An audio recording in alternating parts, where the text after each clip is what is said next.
Our project is on the role of the regulation of the alpha-amino 3-hydroxy 5-methyl 4-ioxacyl propionic acid receptor, also known as an AMPA receptor in synaptic plasticity. We are looking to understand the effect of kinases and AMPA receptor recruitment to the membrane.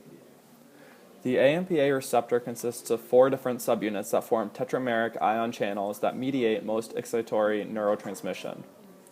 AMPA receptors are concentrated at dendritic spines where they are able to receive signals from neighboring axons.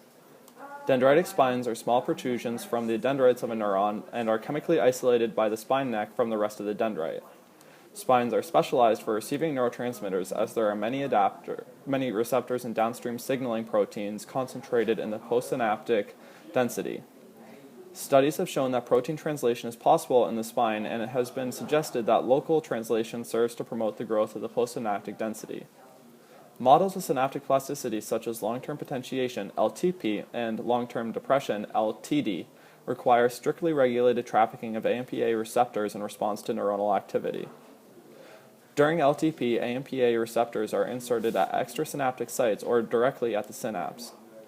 Many studies show that calcium calmodulin-dependent kinase, CAMK2, plays a critical role in the induction of LTP. Calcium influx through the N-methyl D-aspartate receptor, or NMDA receptor, activates CAMK2, which in turn phosphorylates serine 831 of GluR1, a subunit of the AMPA receptor, which increases AMPA receptor conductance. Another kinase, protein kinase A, phosphorylates GluR1 at serine 845.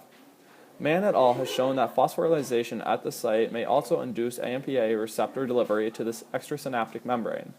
By using GFP-tagged GluR1 and a GFP GluR1 mutant that is not able to be phosphorylated, the Mann group enhanced the phosphorylation level of the cell by using forskolin, a cyclic AMP elevating agent. Cells coding for the GFP-tagged GluR1 showed significant increase in surface AMPA receptors, whereas the mutant cells showed no increase in surface-level AMPA receptors. Additional research has shown that mutation of these phosphorylation sites has led to a reduction in LTP in mice. GluR1 has shown to regulate AMPA receptor exocytosis in ways greater than just being a phosphoryl target. The PDZ ligand on GluR1 is critical for activity-dependent trafficking of AMPA receptors, and mutation of this domain has been shown to prevent incorporation of GluR1 to spines.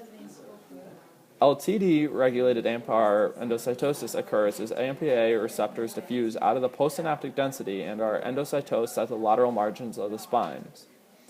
Protein kinase C, PKC, activation is sufficient to induce LTD and AMPA receptor internalization by phosphorylating serine 880 of the PDZ binding site of GluR2. The internalized receptors are either sent to a recycling and sorting pool or degraded. Additionally, the phosphatases as well as kinases play an important role in LTD, as phosphorylated sites in previously potentiated spines must be dephosphorylated at the CAMK2 and pKa phosphorylation sites by phosphatases. Mice with these residues mutated showed a reduction in LTD. Many other proteins that are not well understood also play important roles in LTP and LTD, leaving much room for future study.